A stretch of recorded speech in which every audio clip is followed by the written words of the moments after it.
இது மகிமை நேரம். கிறிஸ்துவுக்குள் மிகவும் பிரியமான மகிமை தொலைக்காட்சி நேயர்களே, இந்த மகிமை நேரம் நிகழ்ச்சியின் வழியாக சந்திப்பதிலே மிக்க மகிழ்ச்சி அடைகிறேன். கர்த்தர் கொடுத்து வருகிறதான இந்த மேலான கிருபைகளை எண்ணி தேவாதி தேவனை நான் ஸ்தோத்திரிக்கிறேன். பிரியமானவர்களே, இந்த வாரத்திலும் கூட ஆண்டவருடைய கடைசி காலத்தை குறித்து நாம் சிந்தித்து கொண்டிருக்கிறோம். கடைசி காலத்தில் அவருடைய வருகைக்கு முன்பதாக, அவருடைய நியாயத்திற்கு முன்பதாக என்னென்ன காரியங்கள் சம்பவிக்கும் என்று சொல்லி வேதத்தின் அடிப்படையில் நாம் தியானித்து கொண்டு வருகிறோம். அந்த பிரகாரமாக கிருபையின் காலத்தை குறித்து நாம் தியானித்தோம், ரகசிய வருகை குறித்து நாம் தியானித்தோம். அதற்கு முன்பதாக உபத்திரவ காலம், மகா உபத்திரவ காலத்தை குறித்து நாம் தியானித்தோம். இதற்கு எல்லாம் முடிவு பெற்ற பின்பதாக ஆண்டவருடைய இரண்டாவது வருகை இருக்கும். இந்த இரண்டாவது வருகையில ஆண்டவர் இந்த உலகத்தில் வந்து இறங்குவார். இந்த இரண்டாம் வருகையில பிசாசானவன் தன்னுடைய சங்கிலால் கட்டப்பட்டு அவன் தனக்குண இடமான அந்த பாதாளத்திலே தள்ளப்படுவான். இதை தான் எங்க வாசிக்கிறோம்? இது அதற்கு பின்பதாக 1000 வருட அரசாட்சி நடக்கும். இந்த 1000 வருட அரசாட்சியை குறித்து நாம் வேதத்திலே வெளிப்படுத்தின சுவிசேஷம் 20வது அதிகாரத்திலே தெளிவாக நாம் பார்க்க முடியும். இதை தான் நாம் பார்க்கிறோம். 20வது அதிகாரம் 2வது வசனம் சொல்லுகிறது, பிசாசு என்னும் சாத்தான் என்றும் சொல்லப்பட்ட பழைய பாம்பாகிய வலு சர்ப்பத்தை அவன் பிடித்து அதை 1000 வருஷம் அளவும் கட்டி வைத்து அந்த 1000 வருஷம் நிறைவேறும் வரைக்கும் அது ஜனங்களை மோசம் போக்காதபடிக்கு அதை பாதாளத்திலே தள்ளி அடைத்து அதன் மேல் முத்திரை போட்டார். இப்போ இந்த 1000 வருஷம் யார் ஆட்சி செய்வார் என்று சொன்னால் ஆண்டவருடைய ஆட்சி இந்த உலகத்தில் இருக்கும். அப்போ இந்த 1000 வருஷ அரசாட்சி குறித்துதான ஒரு தெளிவு நமக்குள்ளாக இருக்க வேண்டும். யார் ஆட்சி செய்வார், யார் யார் ஆட்சி செய்யப்படுவார்கள், அந்த 1000 வருடம் எதற்காக, இந்த 1000 வருடம் முடிந்ததற்கு பிற்பதாக என்ன நடக்கும் என்கிறதை குறித்துதான ஒரு தெளிவு நமக்கு வேண்டும். கிறிஸ்துவுக்குள் பிரியமானவர்களே, ரகசிய வருகை என்று சொல்லப்படுகிறதான அந்த ராப்சர், அந்த ரகசிய வருகையில ஆண்டவரோடு கூட அநேகர் எடுத்துக்கொள்ளப்படுவார்கள். அவர்கள் புதிய மாம்சம் தரித்தவர்களாய். அப்ப அவர்கள் எல்லாம் எப்படி சொல்லப்பட்டிருக்குது? சபை ஆண்டவரோடு கூட எடுத்துக்கொள்ளப்படும். அதுதான் 1000 வருட அரசாட்சிக்கு முன்பதாக நடக்கிறதான ரகசிய வருகை. அதற்கு பின்பதாக இந்த உபத்திரவ காலத்துல யார் யாரெல்லாம் ஆண்டவருக்காக வைராக்கியமாய் நின்று இரத்த சாட்சியாய் மரித்தார்களோ, தங்களுடைய நெற்றிகளிலையும் தங்களுடைய கைகளிலையும் அடையாளம் போடாதவர்களாய் யார் யார் மரித்தார்களோ அவர்கள் எல்லாரும் 1000 வருட அரசாட்சியிலே ஆண்டவரோடு கூட வந்து ஆளுவார்கள். இதுதான் நம்ம 4வது வசனத்துல வாசிக்கிறோம். 24ல இயேசு கிறிஸ்துவை பற்றிய சாட்சி நிமித்தமும் தேவனுடைய வசனத்தை நிமித்தமும் சிரசேதம் பண்ணப்பட்டவர்களோடு ஆத்துமாக்களையும் மிருகத்தையாவது அதன் சொரூபத்தையாவது வணங்காமலும் தங்கள் நெற்றியிலும் தங்கள் கைகளிலும் அதன் முத்திரையை தரித்து கொள்ளாமலும் இருந்தவர்களை கண்டேன். அவர்கள் உயிர்த்து கிறிஸ்துவுடனே கூட 1000 வருஷம் அரசாண்டார்கள். மரணமடைந்த மற்றவர்கள் அந்த 1000 வருஷம் முடியும் அளவும் உயிரடையவில்லை. இதுவே முதலாம் உயிர்த்தெழுதல். அப்ப யார் யாரெல்லாம் ஆண்டவரோடு கூட 1000 வருஷம் அரசாண்டார்கள் என்று சொன்னால், இவர்கள் எல்லாம் யார் யார் ஆண்டவருக்காக வைராக்கியமாக இருந்தார்களோ, பழைய ஏற்பாடு தொடங்கி இந்த காலம் வரைக்கும் யார் யாரெல்லாம் ஆண்டவருக்காக வைராக்கியமாக இருந்தார்களோ அவர்கள் எல்லாம் அரசாளுவார்கள். யாருக்காக இந்த 1000 வருஷ அரசாட்சி கொடுக்கப்படுகிறது என்று சொன்னால், முதலாவது ஒரு 3 விதமான மக்களுக்காக இது கொடுக்கப்படுகிறது. முதலாவது, ரட்சிக்கப்படாமல் ஆண்டவருடைய சுவிசேஷமே கடந்து போகாமல் அவர்கள் தன்னுடைய ஜீவனை ஆண்டவருக்கென்று ஒப்பு கொடுக்காமல், அதோடு கூட மட்டுமல்லாமல் ஞானஸ்நானம் பெறாமல் ஆண்டவரை பற்றியதான அறிவு இல்லாமல் இருக்கிறவர்களுக்கு இந்த 1000 வருட அரசாட்சியிலே ஒரு பலன் கொடுக்கப்படுகிறது. அதுதான் முதலாவது கூட்டத்தார்.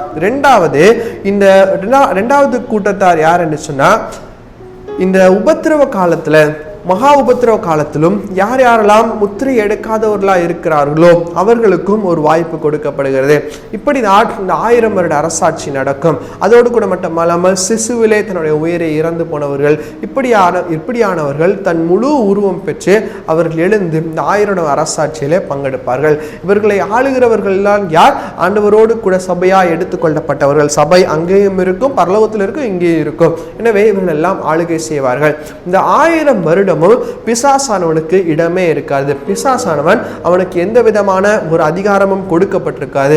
அவன் தன்னைத்தானே எப்படியாக வஞ்சித்துக் கொண்டிருந்தானோ அதே போல அவன் கட்டப்பட்டு பாதாளத்தில் தட்டப்பட்டிருப்பான். இந்த 1000 வருடத்தை குறித்து சொல்லும் போது ஆதாம் பாவத்திலே விழாதிருந்தான், ஆனால் எப்படி இந்த உலகத்தை ஆட்சி செய்திருப்பாரோ அதே போலதான ஒரு 1000 வருட அரசாட்சி, அதே போலதான ஒரு ஆளுகை தான் இது இருக்கும் என்று சொல்லி நாம் பார்க்கிறோம்.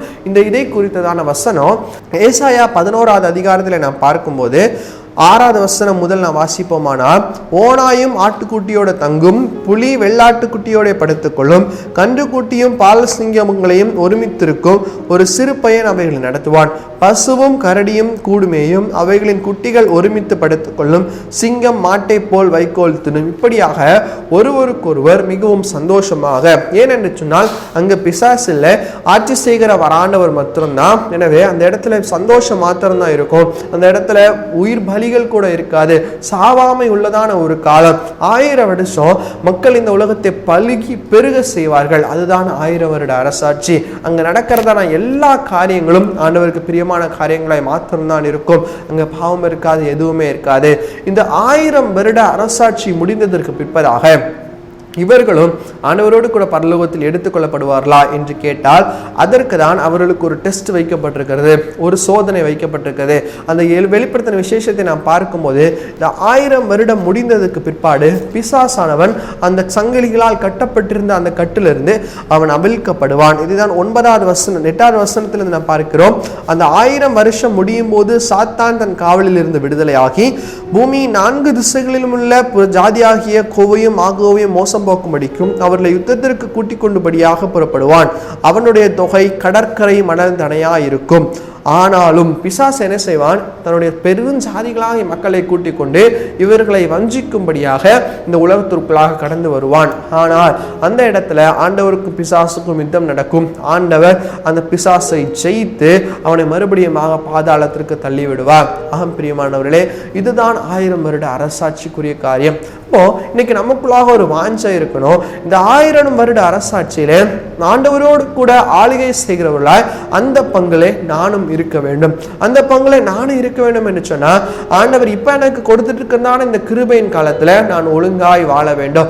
நான் ஒழுங்கு கிரமமாய் செயல்பட்டாதான் இந்த 1000 வருட அரசாட்சியிலே நிச்சயமாக ஆண்டவருக்காக நான் வாழ முடியும் என்கிறதான ஒரு விசுவாசம், ஒரு நம்பிக்கை, ஒரு லெக்கு நமக்குள்ளாக இருக்க வேண்டும். ஏதோ மனம் போன போக்கில் நாம் வாழ்ந்து கொண்டிருக்கிறோம் என்று சொன்னா, அவ்வளவு நாள் நாம் மரித்திருப்போமானால் நாம் எழும்ப மாட்டோம், ஆண்டவரோடு கூட ஆள மாட்டோம். ஆனால் இந்ததான ஒரு வாஞ்சை நமக்குள்ளாக இருக்க வேண்டும். கிறிஸ்துவுக்குள் பிரியமானவர்களே, தலைமுறைகள் பெருகிறதான அந்த 1000 வருட அரசாட்சியிலே ஆண்டவர் ஒருவேளை அதற்கு முன்பதாக நாம் உபத்திரவப்பட்டிருக்கலாம், அதற்கு முன்பதாக நம்ம நிந்தித்திருக்கலாம், அதற்கு முன்பதாக நம்ம அடிக்கப்பட்டிருக்கலாம், நம்ம பாடுபட்டிருக்கலாம், இயேசுவுக்காக எல்லா காரியங்களும் நம்ம சகித்திருக்கலாம்.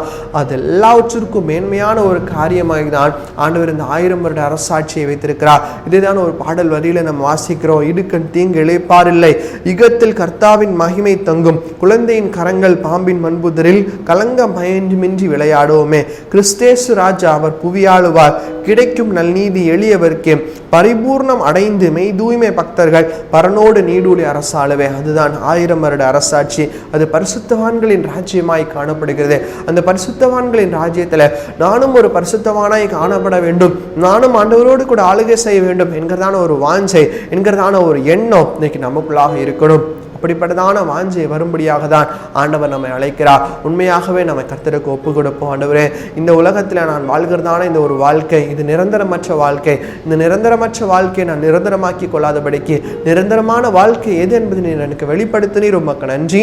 அந்த காரியத்தை புரிந்து கொண்டு செயல்படுவர்களாய் நான் இருக்க நீர் எனக்கு கிருபை கொடுங்க என்று சொல்லி ஒவ்வொரு ஆண்டவரத்தில் கேட்க வேண்டும். அப்படிப்பட்டதான கிருபைகளை கர்த்தர் நம்ம ஒவ்வொருவருக்கும் தருவாராக. நம்ம கண்களை மூடி ஜெபிப்போம். எங்களை நேசிக்கிறதான எங்களை இருக்கும் இந்த பரலோக பிதாவே, அப்பா, இந்த நாளிலும் கூட நீர் எங்களோடு பேசின இந்த வார்த்தைகளுக்காக மக்கள் நன்றியப்பா. ஆண்டவரே, உடைய 1000 வருட அரசாட்சி குறித்து நாங்கள் தியானித்தோம். சுவாமி, நீர் எங்களோடு கூட என்ன காரியங்களை பேச சித்தமாக இருந்தீரோ அதை நீர் எங்களுக்கு வெளிப்படுத்தி நீர் மக்கள் நன்றியப்பா. நாங்களும் கூட பரிசுத்தவான்களே போல அந்த இடத்துல வந்து உமோடு கூட ஆளுகை செய்ய நீர் கிருபை செய்யுங்கப்பா. எங்களுடைய வாழ்க்கையில் அதற்கு எந்தெந்த தடைகள் காணப்படுகிறதோ எல்லா குறைகளையும் குற்றங்களையும் கர்த்தாவே நீர் எங்களுக்கு மன்னிக்கும்படியாக ஜெபிக்கிறோம். அது எல்லாவற்றையும் ஆண்டவரே சப்பா நாங்கள் சரி செய்து கொள்ளுகிறதற்கான பாக்கியத்தை கர்த்தர் நீர் எங்களுக்கு தரும்படியாக ஜெபிக்கிறோம் அப்பா. ஆவியானவர் நீர் அப்படி செய்கிறதற்காக உமக்கு கோடி ஸ்தோத்திரம் அப்பா. உமக்கே துதிக்கான மகிமை நாங்கள் ஏறெடுக்கிறோம் அப்பா. மீட்பர் அமேஷன் மூலம் ஜெபிக்கிறோம் எங்கள் ஜெபங்களும் நல்ல பிதாவே. ஆமென், ஆமென்.